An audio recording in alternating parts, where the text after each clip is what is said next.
Jordi Amat selamatkan Timnas Garuda, giliran Jokowi bantu PSSI selamatkan sepak bola Indonesia.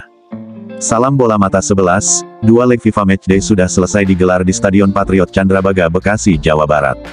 Leg pertama Sabtu tanggal 25 Maret tahun 2023 skuad Merah Putih mampu mengungguli Burundi dengan skor 3-1. Gol Timnas Garuda dicetak oleh Yakob Sayuri menit ke-6, Dendi Sulistiawan menit ke-14, dan Rizky Ridho menit 44. Sementara Timnas Burundi hanya mampu membalas di babak kedua melalui sepakan Pasifik Niongabire yang pada menit ke-51. Dari laga pertama ini pemain naturalisasi yang diturunkan di setiap lininya tampil dominan selain menjadi aktor utama di lini pertahanan. Duet perdana pemain naturalisasi Abrot Jordi Amat dan Elkan Bagot tampil impresif. Pemain naturalisasi milik Maung Bandung Mark Klok tampil Spartan di lini tengah, sedangkan pemain naturalisasi lainnya Stefano Lillipali selain tampil prima, satu asisnya juga berbuah gol cepat dari sundulan kepala Yakob Sayuri. Selain lini bertahan yang solid, kiper yang diturunkan Coach STY Syahrul Fadil cukup tangguh di bawah Mister dua sayap Abrot lokal Pride Asnawi dan Pratama Arhan cukup merepotkan pemain bertahan Burundi. Selain itu lini serang Timnas mulai menemukan tren positif dengan dua gol yang dicetak dua pemain depan Dendi Sulistiawan dan Yakob Sayuri. Selain satu gol, pemain belakang Rizky Ridho pada laga leg kedua Burundi tampil lebih baik dan agresif serta mampu mengimbangi permainan Timnas Indonesia yang menurunkan formasi yang berbeda dengan skema seperti leg pertama 3-4-3 serta merotasi beberapa pemain. Diturunkannya striker berpengalaman Saido Brahino menjadi pembeda bagi skuad tim asal benua Afrika ini. Satu golnya pada menit 79 bersarang di gawang Syahrul Fadil untuk merespon gol Witan Suaiman yang dicetak pada menit 60. Bahkan Burundi bisa membalikan keadaan dengan gol Bigi Rama Abedi di menit 90. Meski kebobolan menjelang laga berakhir, skuad Garuda tidak panik. Beruntung satu peluang di menit-menit akhir tambahan waktu, gol Jordi Amat mampu menyelamatkan Indonesia dari kekalahan. Selain Jordi yang tampil sebagai pahlawan penjaga gawang, Syahrul Fadil meski kebobolan dua gol bisa disebut juru selamat juga dengan berkali-kali melakukan save-save krusial untuk menggagalkan para penyerang Burundi bisa mencetak gol lebih banyak dari sejumlah peluang berbahaya. Dari dua laga ini dipastikan Indonesia naik ke peringkat 150 dari 151 FIFA berkat kemenangan di leg 1. Atas hasil ini Coach STY memuji mentalitas pemain Timnas ada peningkatan setelah gagal di Piala AFF 2022 dan lebih siap lagi untuk menghadapi Palestina di FIFA Matchday berikutnya Juni mendatang. Penyelamatan Jordi Amat dan perjuangan para pemain Timnas Indonesia di depan publik sendiri mungkin harus menjadi pesan moral bagi PSSI untuk menyelamatkan wajah persepakbolaan nasional dari malapetaka. Gelombang protes dan penolakan kedatangan Timnas Israel U20 dari sejumlah ormas tokoh bangsa maupun dari kepala daerah seperti yang dilakukan Gubernur Bali Iwayan Koster maupun Gubernur Jawa Tengah Ganjar Pranowo atas dasar kedatangan Timnas Israel melanggar konstitusi karena tidak memiliki hubungan diplomatik akibat invasi negara tersebut atas Palestina yang berkepanjangan. Meski sebenarnya melalui duta besarnya Palestina menyatakan tak keberatan dengan hadirnya Timnas Israel menjadi kontestan Piala Dunia U20 karena tidak akan merubah dukungan pemerintah dan rakyat Indonesia untuk mendukung kemerdekaan Palestina dan tidak mengaitkan urusan politik dengan sepak bola. Rupanya gonjang-ganjing penolakan ini sudah terendus FIFA dengan merespon cepat membatalkan agenda Drawing World Cup U20 yang sedianya akan digelar di Bali tanggal 31 Maret tahun 2023. Meski pada hari Minggu tanggal 26 Maret yang lalu FIFA tetap melaksanakan agenda di Bali dalam rangka menginspeksi kelayakan Stadion Iwayan Dipta.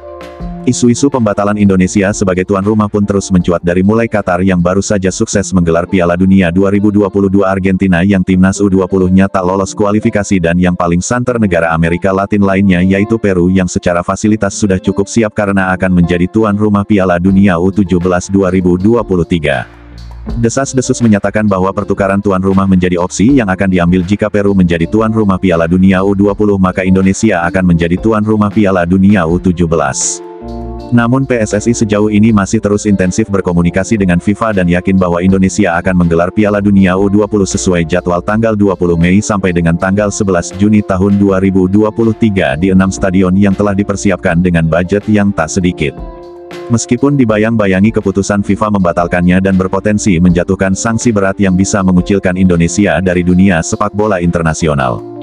Jika hal ini terjadi dampaknya tidak main-main. Selain kehilangan peluang anak-anak muda Indonesia berlaga di Piala Dunia, sanksi pembekuan PSSI bisa menghentikan kompetisi dan semua aktivitas sepak bola tanah air yang menciptakan kerugian besar secara materi dan sumber daya pesepak bola di tanah air. Pencampur adukan urusan politik dan olahraga akan mengurangi kepercayaan AFC dan FIFA kepada Indonesia untuk menggelar event-event internasional di masa yang akan datang. Pembatalan yang disayangkan baru muncul jelang drawing dan ajang ini digelar pun menjadi pesimisme yang meresahkan ribuan pemain sepak bola, pelatih, staf ofisial, pemilik klub atau pengelola stadion, wasit, dan lain-lain akan nasib serta masa depannya. Belum lagi sia-sianya waktu, tenaga, pikiran, anggaran rakyat yang tak sedikit untuk pembinaan dan kemajuan sepak bola nasional selama ini. Sadar akan apa yang akan terjadi jika Indonesia gagal menyelesaikan masalah serius ini, Erick Thohir sudah berada di Swiss beberapa jam setelah laga leg 2 FIFA Matchday kontra Burundi untuk menemui petinggi FIFA guna melakukan lobby dan mencari solusi. Serta telah meminta bantuan pemerintah untuk menyelamatkan wajah sepak bola Indonesia yang pada akhirnya Presiden Joko Widodo turun tangan dan memberikan pernyataan terkini terkait situasi Indonesia sebagai tuan rumah Piala Dunia U20 2023. Hal itu disampaikan Jokowi dalam pernyataan resminya di Istana Presiden di Jakarta Selasa tanggal 28 Maret tahun 2023. Secara garis besar Jokowi meminta agar urusan politik dan olahraga agar dipisahkan. Kepercayaan besar yang diberikan FIFA memilih Indonesia sebagai tuan rumah melalui proses bidding yang tak mudah, dan soal timnas Israel saat itu tak mengira dari awal akan menjadi salah satu kontestan yang lolos dari babak kualifikasi Eropa yang penuh perjuangan. Jadi tak mungkin begitu saja Piala Dunia U20 di Indonesia tanpa kehadiran timnas Israel dari 24 negara, termasuk saat drawing nanti jika jadi digelar di daerah atau kota lain yang sejauh ini sudah ada beberapa yang menawarkan diri seperti kota Solo atau kota Manado. Jokowi telah mengutus Ketua Umum PSSI Erick Thohir untuk bertemu perwakilan FIFA di Zurich, Swiss. Jurus sakti dan diplomasi apa yang akan disampaikan Ketum PSSI untuk meyakinkan pihak FIFA bahwa tuan rumah Indonesia telah siap dan aman untuk tetap menggelar Piala Dunia U20 2023? Tentunya dengan beberapa opsi yang menjadi syarat agar tak menyinggung sebagian elemen bangsa yang konsisten memperjuangkan hak-hak kemerdekaan rakyat Palestina selama ini. Patut dinantikan hasilnya sejauh mana Jokowi atau pemerintah bisa membantu PSSI menyelamatkan nama baik bangsa di mata insan olahraga atau sepak bola dunia, sebagaimana perjuangan anak-anak bangsa dan sejumlah pemain yang rela dinaturalisasi demi bisa membela timnas Garuda macam Jordi Amat atau Syahrul Fadil dan kawan-kawan bisa menang dan mati-matian menyelamatkan timnas kebanggaannya agar tidak dipermalukan timnas Burundi. Bravo sepak bola Indonesia. Saya menjamin keikutsertaan Israel tidak ada kaitannya dengan konsistensi posisi politik luar negeri kita terhadap Palestina.